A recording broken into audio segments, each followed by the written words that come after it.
የሚቀይረው ከፈጣሪ ቀጥሎ አመለካከት ነው። የትኛው ፋብሪካ ዝም ብሎ የማይጠቅም ምርት አያመርትም። እንግዲህ ፋብሪካን የፈጠረው የሰው ልጅ ነው። ፈጣሪ ደግሞ ከሰው ልጅ አይምሮ በላይ ነው። ስለዚህ አንተን ያለ ምክንያት አልፈጠረህም ማለት ነው። እኔ አረባም አልጠቅምም የትም አልደርስም ልትል ትችላለህ። ግን ፈጣሪ ከንቱ የሚሆን ምርት የለውም። ተስፋ መቁረጥ ባንተ አያምርም። ማዘን መከፋት ባንተ አያምርም። ህይወት እኮ አጭር ናት። እንኳን ለማዘን ለመደሰት አትበቃ። ወዳጄ ስሜትህን ቀይረው። አንተ ደስተኛ ስትሆን ዓለም አብራ ትስቃለች። ለተማሪዎቹ $5 አወጣና ሰጣቸው። በዚህ 2 ሰዓት ውስጥ $5 ተነስቶ ብዙ ገንዘብ ያተረፈ ቡድን A+ ያገኛል። ከዛ ትልቁ አዳራሽ ውስጥ ለተማሪዎቹ የ3 ደቂቃ ንግግር ያደርጋል አለ። አብዛኛው ተማሪ ግራ ተጋባ። $5 ደግሞ ምን ይሰራል ብሎ ተጨነቀ። አንዳንዱ ሎተሪ ቆረጠ፣ አንዳንዱ $2-3 አትርፎ ሸጠ። ሁለተኛ የወጡት ልጆች ቆይ $5 ባይኖረኝ በ2 ሰዓት ውስጥ ምን እሰራለሁ ብለው አሰቡ። ከዛ አንድ ትልቅ ሆቴል ገቡ። VIP የተባለውን መቀመጫ ተሻምተው ያዙ። አርፍደው ለመጡ ቱሪስቶች በውድ ዋጋ ቴብሉን ሸጡላቸው። በ2 ሰዓት አሪፍ ገንዘብ ሰሩ። አስገራሚዎቹ ደግሞ የተሰጣቸውን $5 እና 2 ሰዓት ረሱ። አንድ ድርጅት አናገሩ። ጎበዝ ተማሪዎችን መቅጠር ይፈልጋል። ከዛ አዳራሽ ውስጥ ቆመው የሚያወሩበትን 3 ደቂቃ በማስታወቂያ ዋጋ ሸጡለት። ድርጅቱ ራሱን በ3 ደቂቃ አስተዋወቀ። እነሱ ትልቁን ገቢ ያገኙ። እጅ ላይ ያለው ብር ወይ እውቀትህ ትንሽ መሆኑን አይተህ የትም አልደርስም አትበል ወዳጄ። ልዩነት ፈጣሪው አመለካከት አስተማሪ ናት። ለእናቷ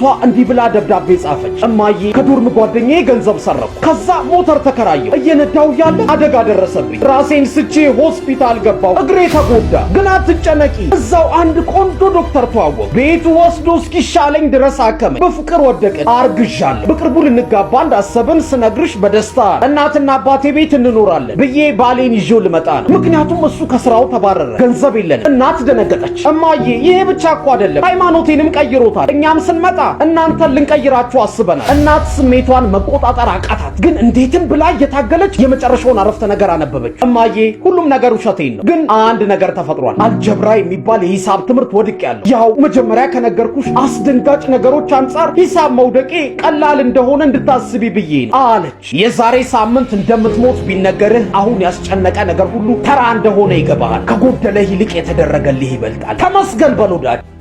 ጀምራለሁ አርፍጄ ጨርሳለሁ። ከቀን ከዓመት እስከ ዓመት 17 ዓመት ከ114 ቀን ፈጀብኝ ዓለም እስኪያውቀኝ ይለናል የምድራችን ክስተት ሊዮኔል ሜሲ። በአንድ ዓመት ውስጥ 300 ሾው ያለ ረፍት ሰርቻለሁ፣ ግን አልደከመኝም። እሱ አይግረማችሁ ቢያንስ በቀን አንድ ሙዚቃ ሰራለሁ። መቼም ከ300 ዘፈን ውስጥ 12ቱን መርጦ አልበም ማድረግ አሪፍ ነው ብዬ ነው ይለናል የዘመናችን ድንቅ ዘፋኝ ኤድ ሺረን። ከሌሊቱ 10 ሰዓት እነሳና ከቤቴ ዋሽንግተን ዩኒቨርሲቲ ድረስ በእግሬ እሄዳለሁ። ከዛ እስከ ጠዋት ድረስ ፕሮግራሚንግ ለማመድ ነበር። ኮምፒውተር ብርቅ ነበረ።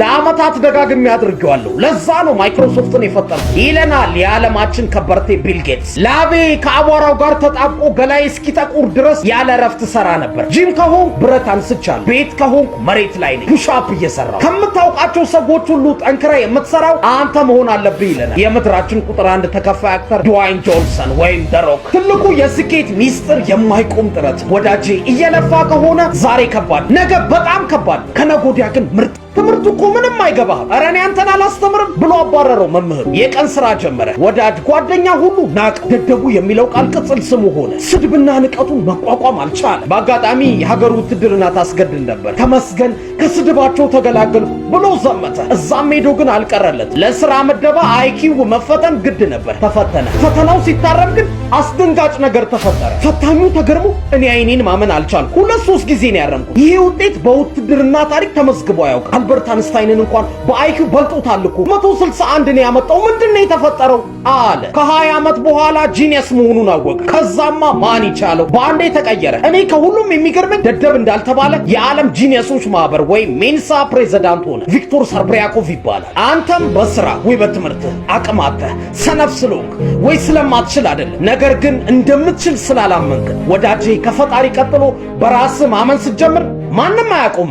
መንግስት ፀሐይን እንደ ስልክ ብራይትነስ ከፍ ዝቅ ማድረግ ቢችል አለቀልን እኮ። አይምሮ ተገዝቶ የሚገጠም ነገር ቢሆን ሀብታሞች ብቻ አሳቢ ሆኑና ገንዘብ የሌለው ፍዞ ይሆን ነበር። ሌላውን ቶ አይንህን ስንት ሸጥልኛል? ልብህን፣ ሳምባህን ስንት ገምትልኛል? ቤተሰቦችን ዋጋ ታውጣላችኋለህ? ደስ የሚለው ፈጣሪ እጅግ ውዱን ስጦታ በነፃ ነው የሰጠ። አንተ ግን የጎደለህን ታይና ሰማይ የተደፋብህ ያህል ታዝናለህ። ወዳጄ እጅ ላይ ካሉ ነገሮች አንጻር ፍላጎቶች በሙሉ ርካሽ ናት። እነሱን ማሳካት ለአንተ ቀላሉ ስራ።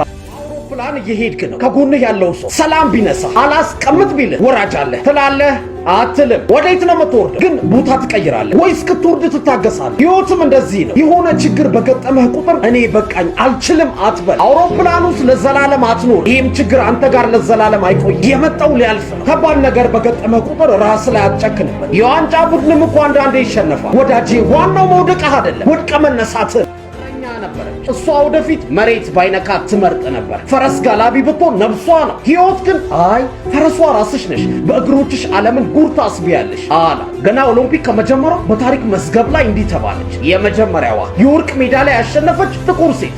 እኔ ከሁሉም የሚገርመኝ ወልዳ ተነስታ የምድራችንን ኃያሉን ውድድር ኦሎምፒክ በድጋሚ ማሸነፏ። አንዳንዴ ስኬትን ማምጣት ከባድ፣ ከሁሉም ግን ከባዱ ስኬትን ማስጠበቅ ነው። ያከበርናቸው የወደድናቸው በአንድ ምሽት ንቀናቸው እናድራለን። ይህቺ ሴት ግን በኢትዮጵያውያን ልብ ውስጥ ዛሬም ግዙፍ ቦታ አላት። ታውቋታላችሁ። ልበ ሙሉ ናት፣ ሰው አክባሪ፣ የሴቶች አውራ ደራርቱ ቱሉ ትባላለች። ሴት ሆና የኦሎምፒክ ወርቅ ትወስዳለች ብሎ ማን አሰበ? ያውም አፍሪካዊት። የሆነ ሰው እስኪችለው ድረስ ያ ነገር አይቻልም ነበር። ለዚህ ደግሞ ደራርቱ ምስክር ናት። ወዳጄ አልችልም አትበል። ያ የማይቻለው ነገር አንተን እየጠበቀ ቢሆንስ? እኔም ደስ ይለኛል ከእናንተ ጋር ራት ብበላ ብጫወት፣ ግን ይችን ስራ ጥግ ማድረስ አለብኝ። ቢያንስ ቋሚ ነገር ይኑረን እንጂ ይላቸዋል። ስለዚህ ሁሌም ቢዚ ነው። ስራውን ወጥሮ ይሰራል። ለልጆቹ ለሚስቱ ግን ጊዜ የለው። ደስ የሚለው አመታት ቆይቶ ተሳካለን። ቤት ገነባ፣ መኪና ገዛ፣ ሀብቱ መጣ። ከዛ ልጆቹ አባዬ ያሰብከው ሁሉ እኮ ተሳካ፣ መቼ ነው ከኛ ጋር ራት እየበላን እየተጫወትን የምናመሸው አሉ። አባት መለሰ፣ አንድ ነገር ብቻ ነው የሚቀረኝ፣ ቢዝነስ መክፈት። ገንዘቤ ለእኔ እንዲሰራ ማድረግ አለብኝ። ከዛ እኮ ሰፊ ጊዜ አለኝ። ራት መብላት ብቻ አይደለም፣ ሙሉ ጊዜ ለእናንተ ሰጣለሁ ብሎ ቃል ገባ። አሁንም አመታት አለፉ። ጠንካራ ቢዝነስ ገነባ፣ ሰዎች ቀጠረ፣ ሙሉ ስራውን ለማናጀሩ አስረከበ። እየተቻኮለ ወደ ቤቱ ሄደ። ማታ ለቤተሰቦቹ ደስ የሚለውን ዜና ተናገረ። በቃሌ መሰረት ሁሉንም አሳክቻለሁ፣ ከዚህ በኋላ ሙሉ ጊዜ ከእናንተ ጋር ብሏቸው ወደ አልጋው ሄደ። በማግስቱ ግን አልተነሳም። እስከ መጨረሻው አሸለበ። ወዳጄ ዘላለም እንደሚኖር ወጥረ ስራ፣ ግን ዛሬ እንደሚሞት ተደሰት። ወደ ሱቅ ይገባና እጁን ወደ ስልክ ሰዶ ቁጥሮች ነካክቶ ደወለ። የሱቁ ባለቤት ቅልጥፍናው አስገርሞት ያየዋል። ስልኩ ተነሳ። ትልቅ ሴት ናቸው። አቤት ምን ልታዘዝ አሉ። ልጅ ድምፁን ለስለስ አድርጎ እርሶ ሱቅ ረዳት አድርገው እንዲቀጥሩኝ ነበር አለ። ሴትዮዋን በፍጥነት አይ ረዳት አለኝ ሲሉት እሱም ተረጋግቶ በነገራችን ላይ እኔን በግማሽ ክፍያ ቀንሰውን ቢከፍሉኝ ደስ ብሎኝ ይሰራል ሲላቸው ምንም ሳያመነቱ አይ ረዳቴ ሙሉ ክፍያ ይገባዋል፣ ሌላ ቦታ ሞክር። እሱ ግን አልጨረሰም። በነገራችን ላይ ረዳቱ ሰው ሊያስተናግድ ሂሳብ ሊሰበስብ ይችላል፣ እኔ ግን ሱቁን አጽድቼ በጠዋት ከፍቼ እስከ ማታ ረፈድ አድርጌ ይሰራል ሲላቸው ሴትዮዋን መልሰው ይኸውልህ የኔ ረዳት ምርጥ ነው ቻው ብሎ ዘጉበት። ደስ ብሎት የስልኩን ሂሳብ ሊከፍል ሲል የሱቁ ባለቤት አስገርመኸኝ ስለዚህ እኔ ጋር ቀጥረሃል ሲለው ልጁ አይ አልቀጠርም አለ። እንዴ ለምን አለው ገርሞ። ልጁ ፈገግ እያለ መለሰ ስራ አለኝ ሴትዮዋ ጋር የምሰራው እኮ ነው። እስኪ ሌላ ሰው መስዬ በጠይቃ ስለኔ ምን ታስባለች ብዬ እኮ ነው የደወልኩት አለው። አየህ ትልቁ ውድድር ከራስ ጋር የሚደረግ አለበለዚያ ከሰዎች ጋር ንጽጽር ደስታህን ይነጥቃል። እኔም ደስ ይለኛል ከእናንተ ጋር ራት ብበላ ብጫወት፣ ግን ይችን ስራ ጥግ ማድረስ አለብኝ። ቢያንስ ቋሚ ነገር ይኑረን እንጂ ይላቸዋል። ስለዚህ ሁሌም ቢዚ ነው። ስራውን ወጥሮ ይሰራል። ለልጆቹ ለሚስቱ ግን ጊዜ የለው። ደስ የሚለው አመታት ቆይቶ ተሳካለን። ቤት ገነባ፣ መኪና ገዛ፣ ሀብቱ መጣ። ከዛ ልጆቹ አባዬ ያሰብከው ሁሉ እኮ ተሳካ፣ መቼ ነው ከኛ ጋር ራት እየበላን እየተጫወትን የምናመሸው አሉ። አባት መለሰ፣ አንድ ነገር ብቻ ነው የሚቀረኝ፣ ቢዝነስ መክፈት። ገንዘቤ ለእኔ እንዲሰራ ማድረግ አለብኝ። ከዛ እኮ ሰፊ ጊዜ አለኝ፣ ራት መብላት ብቻ አይደለም፣ ሙሉ ጊዜ ለእናንተ ሰጣለሁ ብሎ ቃል ገባ። አሁንም አመታት አለፉ። ጠንካራ ቢዝነስ ገነባ፣ ሰዎች ቀጠረ፣ ሙሉ ስራውን ለማናጀሩ አስረከበ። እየተቻኮለ ወደ ቤቱ ሄደ። ማታ ለቤተሰቦቹ ደስ የሚለውን ዜና ተናገረ። በቃሌ መሰረት ሁሉንም አሳክቻለሁ፣ ከዚህ በኋላ ሙሉ ጊዜ ከእናንተ ጋር ብሏቸው ወደ አልጋው ሄደ። በማግስቱ ግን አልተነሳም። እስከ መጨረሻው አሸለበ። ወዳጄ ዘላለም እንደሚኖር ወጥረ ስራ፣ ግን ዛሬ እንደሚሞት ተደሰት።